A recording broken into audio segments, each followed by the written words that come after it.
If you are a woman and you are struggling with motivation, this video is for you because there is a good chance that it is 100% related to something going on with your hormones. So I'm going to get into it. I'm going to give you the top 5 reasons or top 5 things that we see that may cause you to struggle with motivation. Now, when you hear one and it's relevant to you, I want you to go ahead and drop that number in the comments below. That's how you let me know you're here, you're watching, and what future trainings we're gonna come up with, right? The more of a certain number we get, the more I know what you guys are struggling with, and I can create resources and trainings to actually help you with those things. Okay, we're gonna go through 5.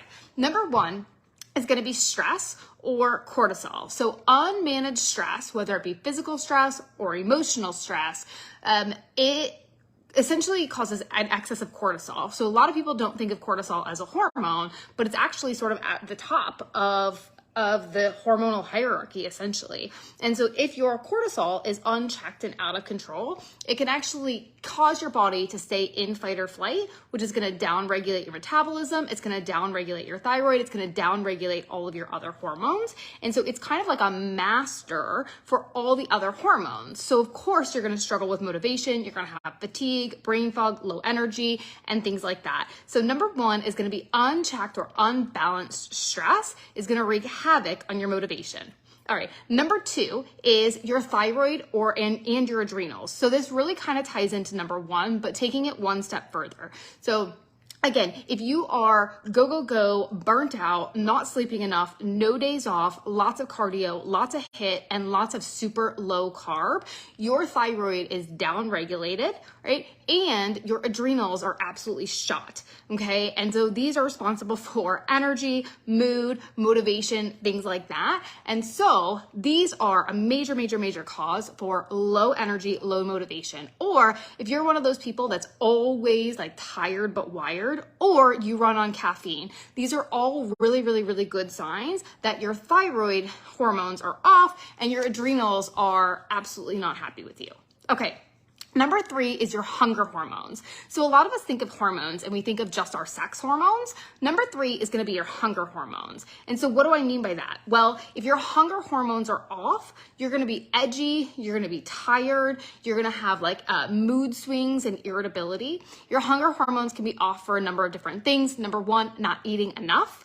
Number 2, not eating enough protein, eating super low carb. There's a number of things that can cause your hunger hormones to be off, but obviously food is fuel, food is medicine. And so many women are under eating and then they wonder why their hormones are off. They feel like shit all the time and they never have any energy.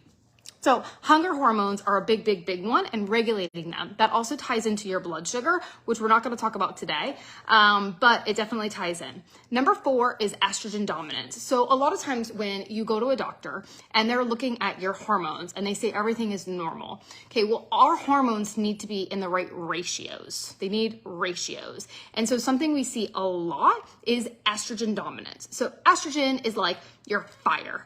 And if estrogen is dominant, then you're going to have inability to lose weight, mood swings, really bad PMS, heavy periods, like weight gain around your lower belly, hips, thighs, things like that. So estrogen dominance is a really big one that we see really impacting women, especially with really bad mood swings. Okay, so estrogen dominance is another really big one.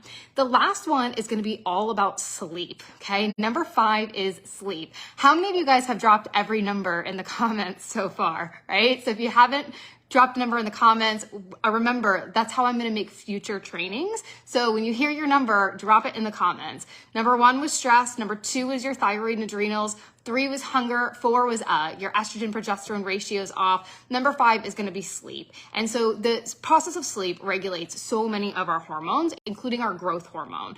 And so sleep also regulates our hunger hormones. It's also when we detox a lot of our hormones. And so your sleep, it affects all of your hormones. So even if you get a lot of sleep, but you don't feel rested, or if you have trouble falling asleep, trouble staying asleep, I know a lot of women will say like, well, I just wake up to pee in the middle of the night. your body actually secretes hormones so that you don't have to do that. And so if you're waking up to pee in the middle of the night, that's actually a signal that something else is going on inside of your body, whether it be cortisol or your blood sugar or something else, because we actually have hormones that actually prevent us from having to wake up and pee in the middle of the night. So if you're waking up multiple times and it's interrupting your sleep, that's a signal that something else is off inside of your body. So sleep regulates, oh my God, so many of our hormones. So if your sleep is off, you definitely have a hormone issue that is impacting your motivation. Now, here's the good news, guys. Every single one of these things is able to be fixed. I don't care whether you're premenopausal, whether you're postmenopausal, I don't care how old you are. You're able to regulate your hormones and bring your body back into balance. Over time, right, our bodies, because of stress, because of trauma, because of toxins, because of lifestyle, our bodies have just gotten out of balance. And so if you think about it like your stress bucket, your bucket has just gotten so full, it's tipped over. Your body's over here and it's sort of trapped in like this fight or flight mode. It's trapped in anxiety, moodiness, and out of balance. The good news is that you can actually bring your body back into balance without the use of pharmaceutical drugs, without the use of like anything really intense. Right? It really just requires like the right strategy to bring your body back into balance. And then once you've brought your body back into balance, you've lost all the weight, right? You actually can go into this really, really, really nice maintenance mode, which keeps your thyroid, your hormones, your adrenals, all of the things happy and functioning the way that they were intended. Because think about it. There was a time in your life where everything was great. You had great hair, great sex, your clothes fit, you had energy, you could stay up late. You were very, very, very resilient. And so the key is just bringing your body back into that natural state over time. So if you're struggling with motivation because of your hormones, you're not stuck this way. You absolutely can bring your body back into balance. So drop whatever stuck out to you in the comments below. Drop your number, drop whatever stuck out to you, because I'll be reaching out to you or making some future trainings with that. All right, guys, that's it. Hope you have a great rest of your day.